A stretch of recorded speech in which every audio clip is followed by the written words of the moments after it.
The slap echoed across the cafe so loudly that every spoon froze mid-air, and every conversation died in a single breath.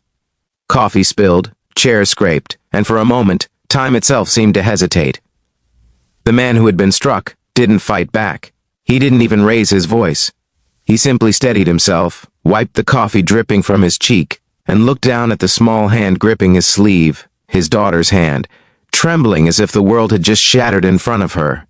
No one in that cozy Chicago cafe knew that the quiet single dad they pitied had once walked through war zones where fear itself learned to step aside. If you believe kindness still matters and that people deserve second chances, take a moment right now to like the video, share it with someone who needs hope, comment your thoughts, and subscribe to the channel. Because stories like this remind us who we can choose to be. Marcus Hale had come to the cafe every Saturday morning for nearly a year. It was a modest place tucked between a bookstore and a florist, filled with warm light and the smell of cinnamon rolls. After losing his wife, Rachel, to illness 3 years earlier, these small routines were the only things holding his world together. His 8-year-old daughter, Sophie, loved the corner table by the window, where she could draw while watching people pass by. Marcus worked nights as a warehouse supervisor, a job far beneath his abilities but perfect for staying close to home. To strangers, he looked tired, ordinary, and invisible, just another worn-down father trying to survive. What people didn't see were the habits he could never fully erase, the way he always chose a seat facing the entrance, the subtle scanning of reflections in glass surfaces, the calm stillness of someone trained to remain composed under pressure. Years earlier, Marcus had served in Delta Force, completing missions that never appeared in headlines, carrying memories he rarely allowed himself to revisit. When Rachel died, he left that life behind without hesitation. His only mission now was raising Sophie in peace. That morning began like any other. Sophie laughed quietly as she showed him a drawing of a golden retriever wearing a superhero cape. Marcus smiled, a rare, genuine smile that softened the lines carved into his face by grief. For a moment, life felt normal again. Then Tyler Briggs walked in. Tyler was loud before he even spoke, the kind of man who demanded attention simply by existing. Expensive clothes, aggressive confidence, and a voice sharpened by entitlement followed him like a storm cloud. He complained about the wait, mocked a barista, and shoved past customers without apology. When he noticed Marcus sitting at a 4-seat table with only Sophie beside him, irritation flashed across his face. Without asking, Tyler dropped his tray onto their table, coffee sloshing dangerously close to Sophie's drawing. Marcus calmly explained that they were already seated there and offered to move once they finished. His tone was respectful, patient, the voice of someone who had learned that peace was worth protecting. But Tyler interpreted calmness as weakness. The insults started quietly, then grew louder. Comments about deadbeat dads and people who take up space they don't deserve. Customers shifted uncomfortably, but no one intervened. Sophie's smile faded as she shrank closer to her father. Marcus kept his voice steady, asking only for respect in front of his child. That was when Tyler stood abruptly, anger fueled by the attention now focused on him. In a flash of arrogance and cruelty, he slapped Marcus across the face. The cafe fell silent. Marcus's head turned slightly from the impact, but his body didn't react the way people expected. No anger, no retaliation, only restraint. He inhaled slowly, grounding himself the way years of training had taught him. Sophie's frightened eyes mattered more than pride. He knelt beside her, reassuring her with a gentle expression, as if nothing important had happened. That calm, unsettled Tyler more than any fight could have. He laughed nervously, throwing another insult, expecting submission. Instead, Marcus stood, not aggressively but with quiet authority. Something shifted in the room. The exhaustion people had mistaken for weakness suddenly looked like control. The air felt heavier, charged with an invisible line no one could quite explain. The cafe manager hurried over, threatening to call the police. Tyler scoffed, boasting loudly about connections and lawsuits. He shoved Marcus again, harder this time. Marcus caught Tyler's wrist mid-motion.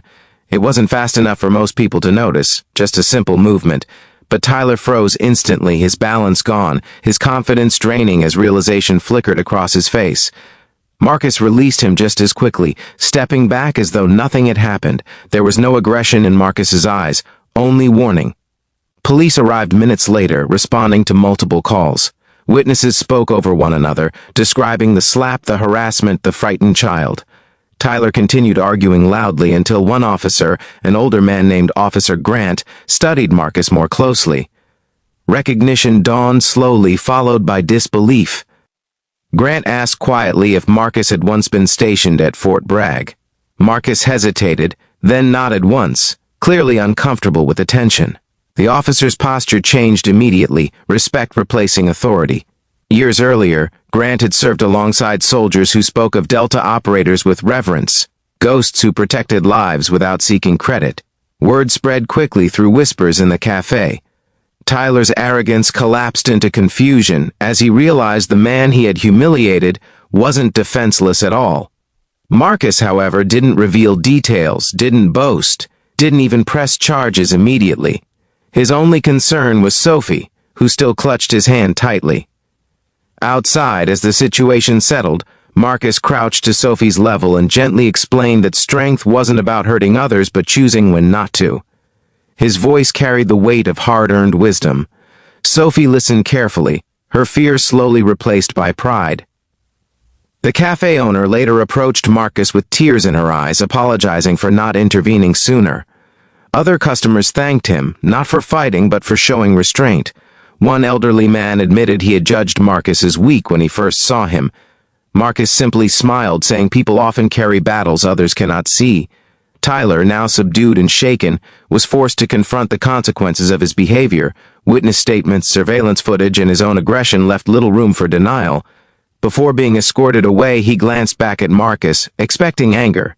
Instead, Marcus gave a small nod. Not of forgiveness exactly, but of closure.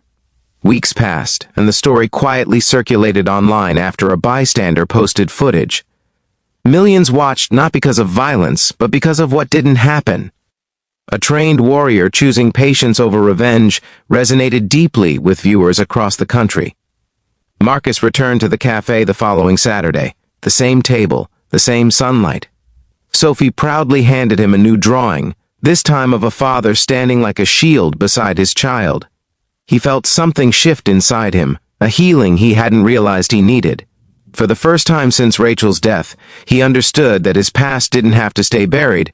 It could become a lesson in compassion rather than pain. Life didn't suddenly become perfect. Bills still came. Grief still visited unexpectedly. But Marcus realized strength meant building a safe world for Sophie, one quiet day at a time.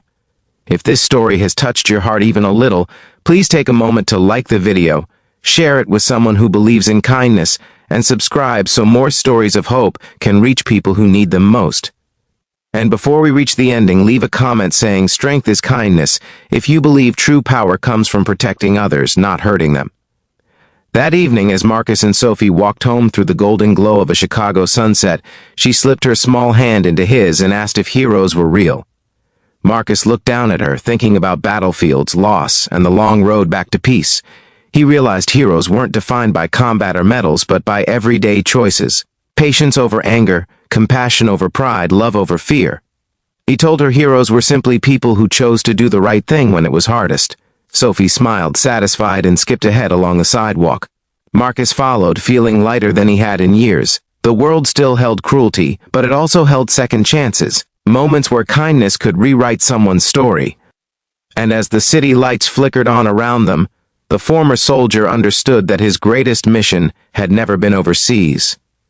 It was here, in ordinary moments, raising a child who would grow up believing that real strength is gentle, courage is quiet, and even after pain, a good heart can still change the world.